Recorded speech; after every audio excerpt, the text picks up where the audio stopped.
Hello, Joshua. Hello, you're from Ukraine. I'm very glad to meet you and see you. Hi, Katerina. It's nice to see you too, and hello to Ukraine. I've never been there, but I'll come in a second as soon as we can travel again.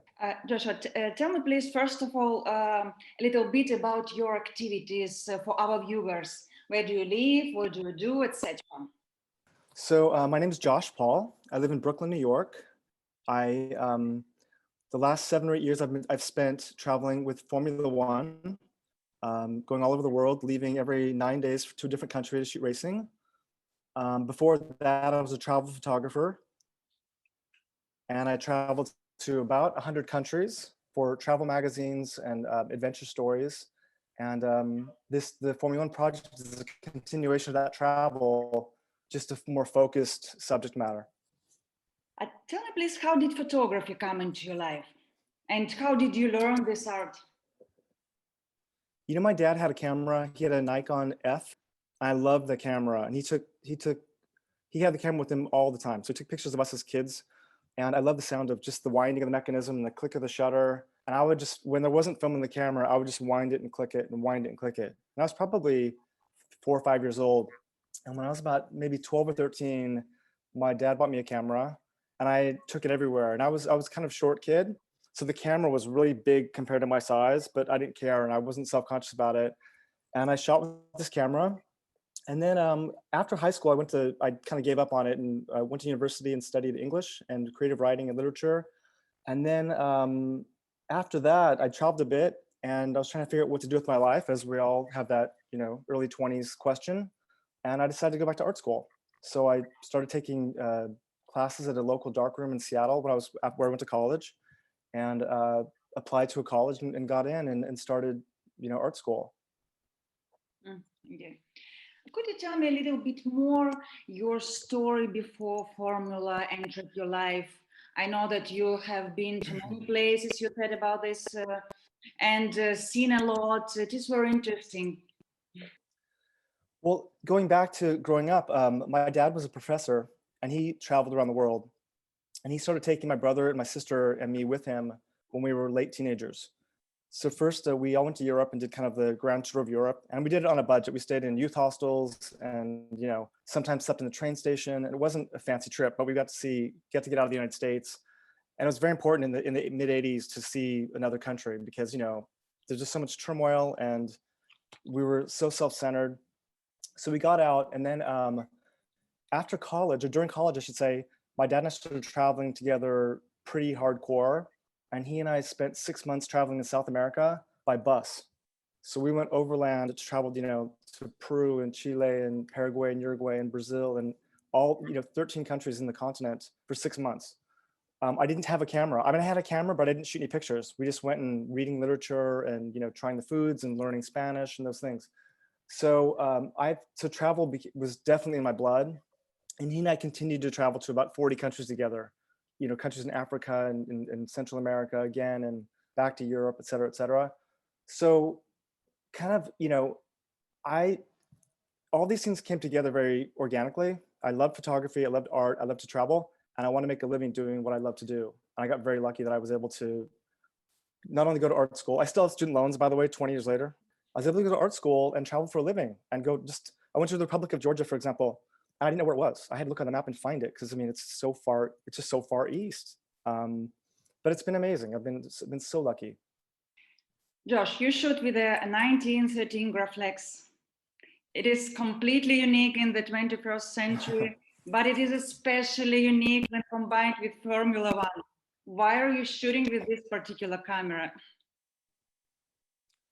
Well, so when I was in art school, my professor named James Fee gave me the camera in exchange for me helping him print some prints in the darkroom. And I love this camera. And what he told me, I was a very uptight photographer. And he said, man, loosen up, just chill out, loosen up, use this.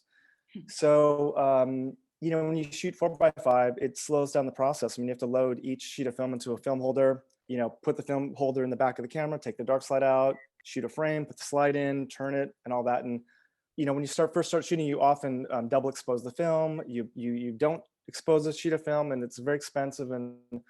But what it did was it slowed me down and helped me kind of see differently And also, looking through my camera, it has an 1880s single element French brass lens, and it has very shallow depth of field. So I mean, if I'm a centimeter off focus, it's the frame is ruined.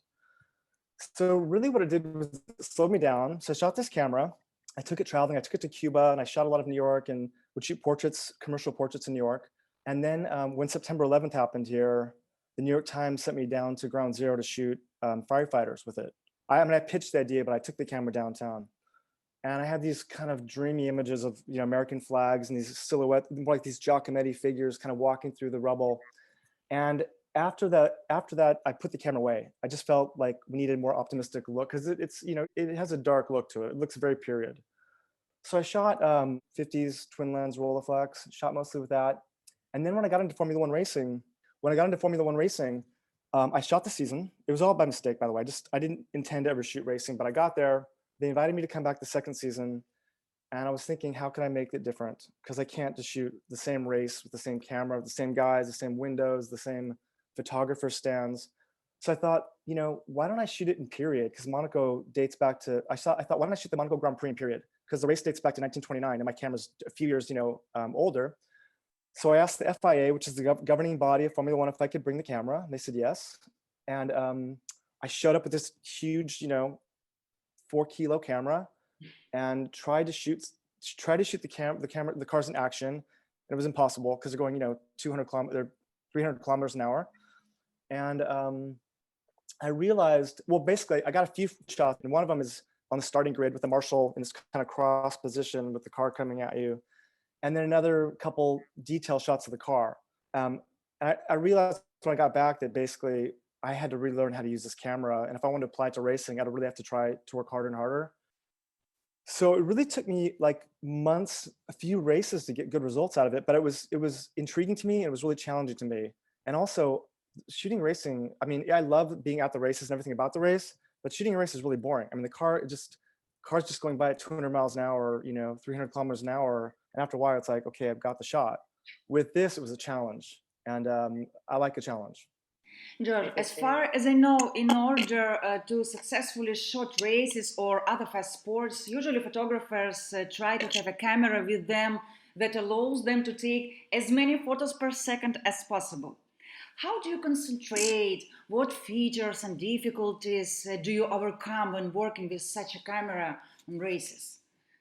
Well, I also shoot digital cameras, and I have a digital camera, and I bring it to the races. And I shot my first season, with the digital camera. The problem was, like you said, you can shoot endless numbers of frames. So I would shoot 4,000, 5,000 frames in a weekend. And I mean, trying to look through that film is impossible. And it's so boring. And at first, I was so excited to get into Formula 1 racing. I was a fan since I was a kid, but I just couldn't stop shooting. But then when you have to edit digital images, it's a nightmare. There's just thousands and thousands. They're all the same. With my Graflex, what I love about it is sometimes there's just not a shot. And digital, you just shoot for the sake of shooting. At least I think I did. With my Graflex, I only have 10 plates, which gives me 20 frames only. So I have 20 frames to shoot before I have to go back into I have a portable tent. So I shoot 20 frames. I go back into the media center. It might be an hour walk sometimes. And I download my film into a box and reload it. So having said that, with 20 frames in an hour or two, sometimes I only shoot 10 because there's not a shot, And that's what's been really great is this kind of juxtaposition of this fast moving thing, and I'm slowing it down.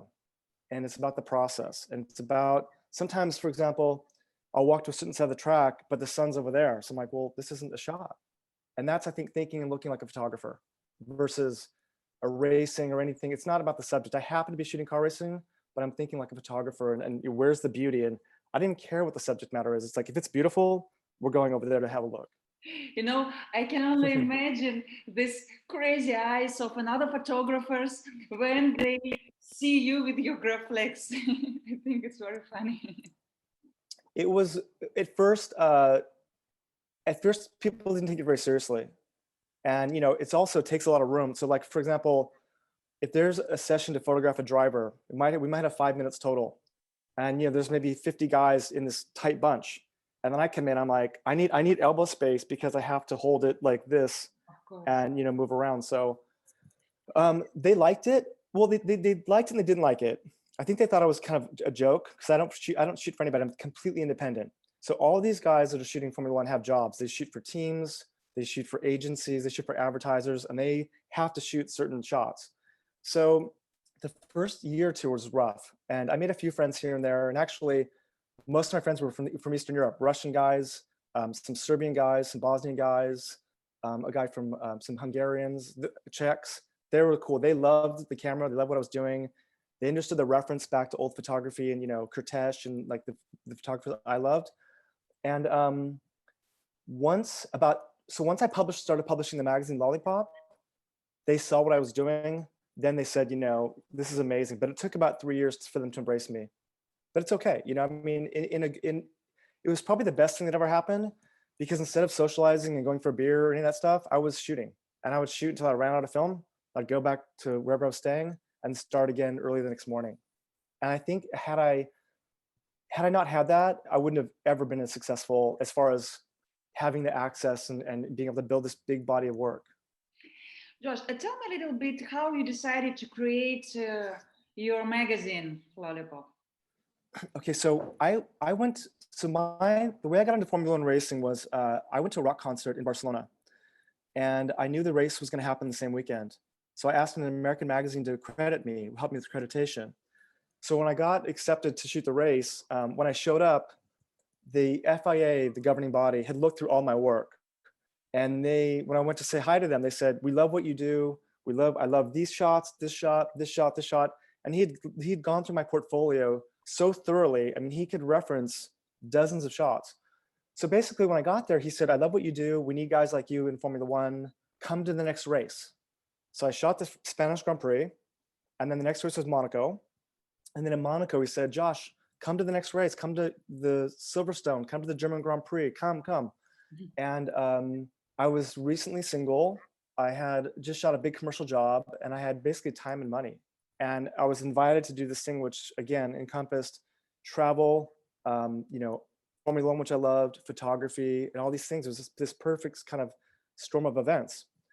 So after the third or fourth race, I needed to have an official accreditation to go to the races. And the magazine who got me there originally said, "Hey, this is your baby, not mine. If you want to go to the races, you have to figure it out." So basically, came up with the idea to launch a magazine, because I had to publish 300 pictures a year to keep my accreditation valid. So I published a magazine and called it Lollipop, based on the lollipop which they use in the pit lane to stop the cars. And the magazine won all these awards. It won awards for photography, for design, for best magazine, for typography. And basically, I kind of put the cart before the horse. I shot 4 car races, published a magazine, and suddenly became a publisher. Like, just, you know, a lot of it is kind of just having a big imagination and saying yes to opportunity, even if I don't know how it's going to happen. Like I knew nothing about publishing, but now I know so much about paper and ink and, you know, pagination and these things that, you know, I never knew anything about. So, Josh, what do you think are the prospects for film photography in the future in terms of commercial photography? You know, I think it's finished, unfortunately. And, you know, even buying film is difficult now. And I'm in New York, where there used to be, I mean, there were hundreds of labs in New York City, and there are dozens and dozens of camera stores. Now there are maybe 3 or 4 camera stores that I can think of, and like 2 or 3 labs. So for example, before a race, I order my film a week or 2 in advance. And, you know, if I go the day before, they don't have it. So it used to be so abundant, and now it's not. If we can have, you know, convince someone to keep making film, I think we'll keep shooting film. And I think the importance of it is understanding the process of how this all works. You know, digital photography is really easy, and iPhone photography is very easy. And these apps, Snapseed, and, you know, all these Instagram, I mean, you can use all these filters and just make something what it's not. We did that in the darkroom. I mean, I spent 15 years, probably 10 hours a day, printing. You know, so when I'm out shooting, you know, I'm in that zone shooting, I'm looking around and I see the image, what it's going to look like after I'm done with it in the darkroom of the processing. Like, it doesn't look necessarily like it looks in the finished product, but I'm like, okay, the sky's bright, the shadows are too dark. I need a little vignette for the edges. And I see what it's going to look like afterward. I think that's very, very important, and why it's important to, at least if you can take a film class and you develop your own film. I mean, it's so exciting. I still get excited when I get my film back at the light table, look at the, the negatives and the loop, and it's a beautiful process. And you also get to enjoy your images so many times, because you get to, I get to load my film, shoot the frame, download the film, travel with it, protect it. It's like precious cargo. It's like my passport and the film are the most important things for me to get back home. And then you go to the lab, you drop it off, and you wait a day or two and anticipate, I hope I got good shots, And then when you get the film back, you get to look at it on the light table, which is looking at a 4x5 negative is so beautiful. And then I get to scan it and print it. So I mean, it's all these steps of just joy, seeing it over and over again. And I think I encourage anyone to just try to shoot film. And I'll help if you need help. Josh, what advice would you give, or several advices would you give to aspiring young photographers to become a professional photographers in future? Well, when I told people I want to be a photographer, they said, "Oh, good luck with that. That's the hardest thing in the world to do." And I was like, you know what? I think I can do it. And I was in my early 20s, but I was like, you know what? I think I can do it. It took me a long time to become a good photographer, but I was very determined to be a photographer. And I would say, if you believe, I would say believe in yourself. I would say shoot as much as you possibly can. Try different angles. I never stand at my normal height. I'm always leaning down. I'm standing on a chair. Try to find a different angle so you can see from a different point of view. But I would look at art. I go to museums all the time, and look at painting, look at sculpture, and apply all these sensibilities to what you do. It's hard. It's not 20 years ago, living in New York City, I had so many assignments. I said no to them sometimes. I was like, I've shot 14 days in a row. I'm gonna say no. Now I create my own projects. Lollipop, Формуле-1. I've been shooting in New York City now during the pandemic because it's completely empty. So I go out every day, and I stopped for a while, but over the summer I was going out every day and shooting for 7 or 8 hours, just walking through the city. So it's hard work, and it's not going to come easy, and it shouldn't come easy. So. And the last question: what are the most important things for you in your perfect shot? This is especially moments, your moods, maybe lights, subject you shoot, or something else. Well, I think the most incredible thing is there's tension when you take a portrait, and I have to put them at ease within seconds, or else it's not going to work. So it's knowing something about that person, saying hello, saying the right thing, hopefully get them to laugh a little bit, have them forget that you have a camera in your hand. One of the great things about shooting with my Graflex and the Rolleiflex is I look down into the camera. So I can have eye contact. I can hold my camera or my Rolleiflex and keep eye contact with my subject. We can chat. I can shoot a few frames, but I'm not hiding behind, a 35mm camera where they can't see my eyes. So I think when you just nail a portrait, it's timeless and it lasts forever. I've had a few of those moments, and one of them was in Формуле-1 was with Daniel Ricciardo, and he always has a big smile on his face, laughing and smiling and joking around and big teeth. And I only had 10 sheets of film with me at the camera, and I had 4 minutes to shoot the frame. Perfectly stoic, just looks me right in the eyes. He's really calm and relaxed, and I got the shot. And I thought I got the shot, but I had to wait 2 weeks to see it because I had to travel back to New York, develop the film. But I think the magic is just a beautiful portrait that's timeless. I mean, that shot, he'll love that shot for the rest of his life. We still talk about it, and I shot it 6 years ago. So I think that's beautiful.